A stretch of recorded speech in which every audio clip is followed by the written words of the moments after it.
নমস্কার বন্ধুরা, রুবিস kitchen and ব্লগসে সবাইকে স্বাগতম। আশা করি তোমরা সকলেই ভালো আছো, আমিও ভালো আছি। সকালের জলখাবার নিয়ে চলে এসেছি। আজকে জলখাবার বানাবো চিড়ের ছিলা। তো চিড়ের ছিলা বানাতে লাগছে প্রথমেই চিড়ে। আমরা যেহেতু 4 জনে খাবো, তো আমাদের 100 গ্রাম চিড়েতেই হয়ে যাবে। চিড়েগুলো প্রথমে আমি ধুয়ে নিয়েছি, আর চিড়ে ধুয়ে নিলেই চিড়ে নরম হয়ে যায়। তার সাথে নিয়ে নিয়েছি সুজি, আর নিয়েছি কিছু টক দই, অল্প পরিমাণ 2 চামচ মতন বড় চামচের টক দই, আর 1 বাটির মতন সুজি, আর 1 বাটির মতন চিড়ে। আমি এভাবেই নিয়েছি, তো আমি সেটাই বললাম। দিয়ে ভালো করে মিশিয়ে নেব, আর মিক্সার গ্রাইন্ডে মিক্স করে নেব। নিয়ে কিছুক্ষণ রেস্টে রেখে দেবো। কিছুক্ষণ রেস্টে রাখার পর তারপর আমি ইনো দিয়ে নেব।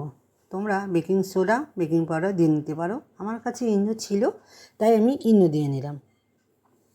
ইনো দেওয়ার পর ভালো করে আমি মিশিয়ে নেব, না হলে ফুলবে না।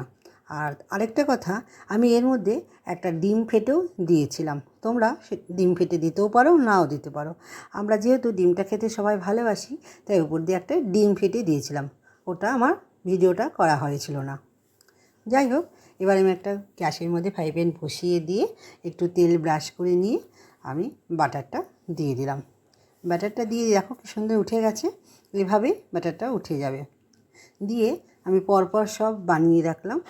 সবাই দুটো দুটো করে খাবে বলে বানিয়ে রাখলাম। আর এদিকে একটা চাটনি বানিয়ে নিলাম।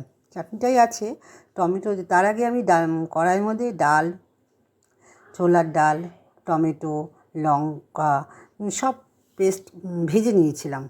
ভেজে নিয়ে তারপরে গিয়ে আমি মিক্সার গ্রাইন্ডারে মিক্স করে নিয়েছিলাম। দেখো এখানে দিয়ে নিয়েছি একটু কাজু বাদাম দিয়েছি, আর দিয়েছি যে ছোলার ডাল, শুকনো লঙ্কা দিয়ে ভালো করে পেস্ট করে নিয়েছিলাম। তারপরে টমেটো দিয়ে নিয়েছিলাম। সব ভালো করে ভেজে নিয়েছি। ভেজে একটু বাদামও দিয়েছিলাম। ভালো করে ভেজে নিয়ে একটু ঠান্ডা করে নিয়ে তারপরে আমি মিক্সার গ্রাইন্ডারে মিক্স করে নিয়েছিলাম। মিক্স করার পর তারপর একটু ঠান্ডা করতে দিয়েছি। আর এর উপরে একটু সম্বার দিয়ে নেব। সম্বারে আছে একটু তেল দিয়ে নেব, শুকনো লঙ্কা আর কারিয়া পাতা, একটু সর্ষে দিয়ে নেব। আচ্ছা, তার আগে তোমাদের বলে রাখি, তোমরা যদি কেউ মিষ্টি খাও, তাহলে তোমরা ছিলাটা যে বানিয়েছি ওর মধ্যে একটু মিষ্টি মিশিয়ে নিতে পারো। আমি দিয়ে নিয়েছিলাম।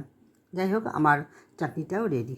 এবার আমি নিজের জন্য খাবার রেডি করে নিয়েছি। ওরা একটু পরে খাবে বলে আমার একটু তাড়া ছিল, তাই আমি রেডি করে নিলাম। 3টে নিয়ে নিয়েছি, একদম পাতলা পাতলা হয়েছে। আর একটু চাটনি খেয়ে নিলাম। আর তার সাথে পুজো দিয়েছিলাম, বৃহস্পতিবার যে ফল ছিল, ফলও খেয়ে নিলাম। কেমন হয়েছে অবশ্যই কমেন্ট করে জানাবে। চলো, টাটা।